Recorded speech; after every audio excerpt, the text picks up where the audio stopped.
شهر رمضان الذي أنزل فيه القرآن. اعوذ باللہ من الشیطان اللعین الرجیم. بسم اللہ الرحمن الرحیم.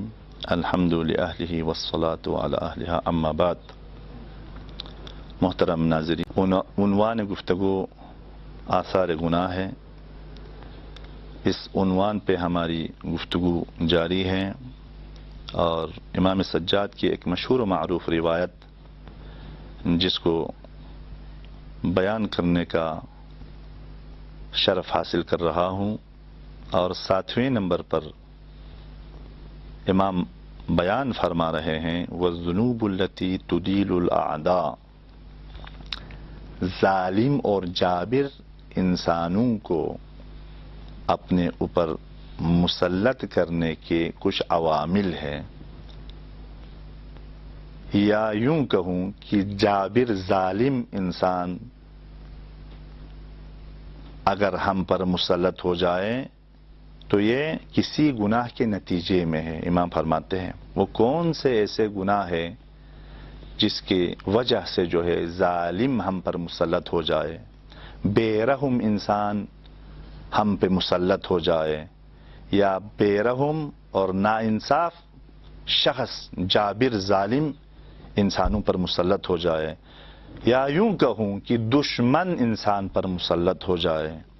وہ بعض ایسے گناہ ہیں جن گناہوں کو انجام دینے کی وجہ سے ظالم، جابر، ستمگر افراد جو ہے انسانوں پر مسلط ہوتا ہے یا دشمن انسان پر مسلط ہوتا ہے.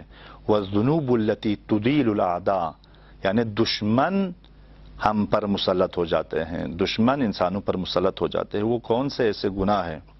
وہ امام بیان فرما رہے ہیں وَالذُّنُوبُ الَّتِي تُدِيلُ الْأَعْدَاءَ الْمُهَاجِرَةُ بِالظُّلْمِ وَإِعْلَانُ الْفُجُورِ. الاعلان ظلم کرنے سے.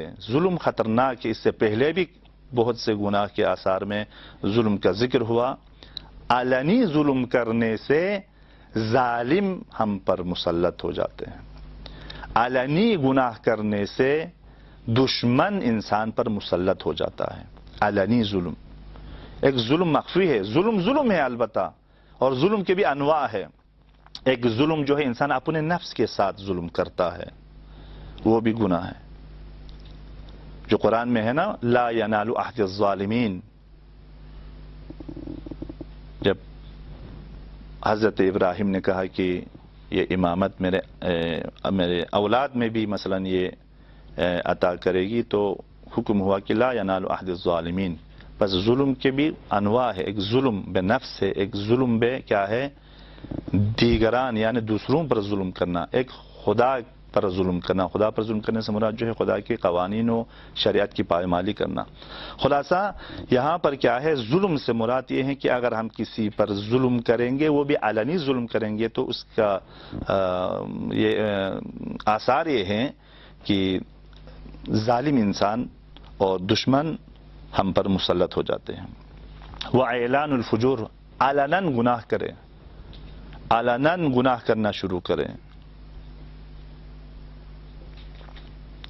اور اچھے لوگوں کا یا جو اچھے لوگ تھے وہ گناہ کرنا شروع کریں.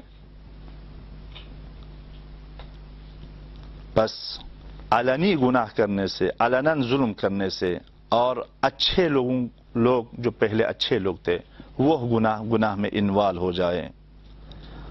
اور اسی طرح اشرار کے ساتھ دینے سے کیا ہے، دشمن انسان پر مسلط ہو جاتے ہیں. 8ویں نمبر پر امام ارشاد فرما رہے ہیں وَالذُّنُوبُ الَّتِي تُعَجِّلُ الْفَنَاءَ. وہ گناہ جس کی وجہ سے جو ہے کیا ہے انسان کی عمر میں کمی واقع ہوتی ہے، یعنی انسان کی عمر گھٹ جاتی ہے، انسان کی عمر کم ہو جاتی ہے. تعجل الفنا، بعض نے اس طرح ترجمہ کیا ہے کہ موت کی طرف جلدی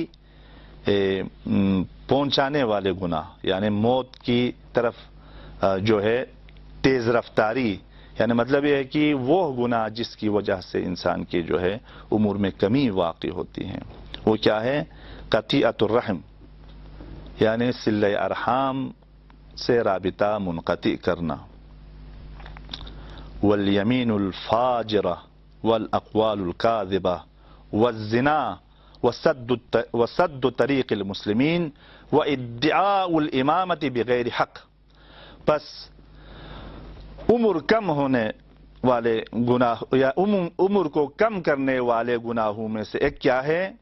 قطیعہ رحم، صلہ ارحام سے رابطہ منقطع کرنا، اور جھوٹے قسم کھانا، اور اسی طرح جو ہے والاقوال الکاذبہ، جھوٹ بولنا، اور زنا کرنا، اور سد طریق المسلمین، جو مسلمین کے لیے جو راستہ پہلے سے دیا ہوا تھا اس راستے کو بند کرنا یا راستے کو بلاک کرنا، اور بغیر حق غیر حق امامت کی دعویٰ کرنا، یعنی کہیں کہ مثلا نعوذ باللہ مثلا میں امام ہوں، دعوی امامت کرنا، یہ ساری چیزیں باعث بنتی ہے کہ انسان کی عمر گھٹ جائے۔ میں اسی پر اکتفا کرتا ہوں کہ ہمیں جو ہے ان گناہوں کو سمجھ کر ان سے دوری اختیار کرنے کی خدا ہمیں توفیق دے۔ والسلام علیکم ورحمۃ اللہ وبرکاتہ۔ اللهم صل على محمد وآل محمد، اللهم صل على محمد